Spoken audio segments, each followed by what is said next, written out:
I don't think there's any question that the three of us here at Two Friars and a Fool are a little bit different from other pastors, although not as different as we might have thought a few years ago. We've connected to a lot of strange people over the years. But when we talk about our book, Never Pray Again, one of the questions we hear very often, some version of the question, why would a pastor write a book like that?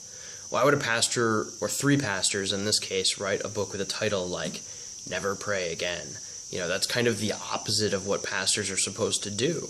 The pastor's job is to say things that can then be ignored safely by the people we say them to. But my thought here is that the reason to write this book, to write a book like that, in part, it's precisely because we are pastors that we write this book, because there are such strong assumptions about what a pastor is, or what a pastor does, or what a pastor is allowed to say or not say, or what our agenda is supposed to be, that I think this is exactly the kind of book that pastors should write, to challenge the assumptions that take the place of truth.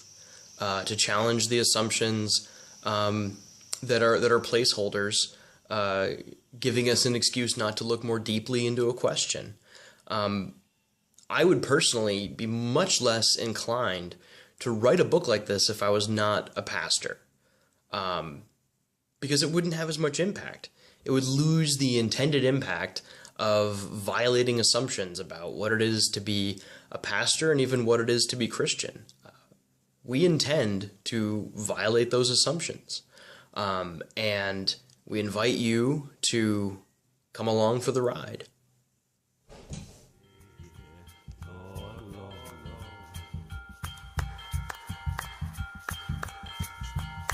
Oh,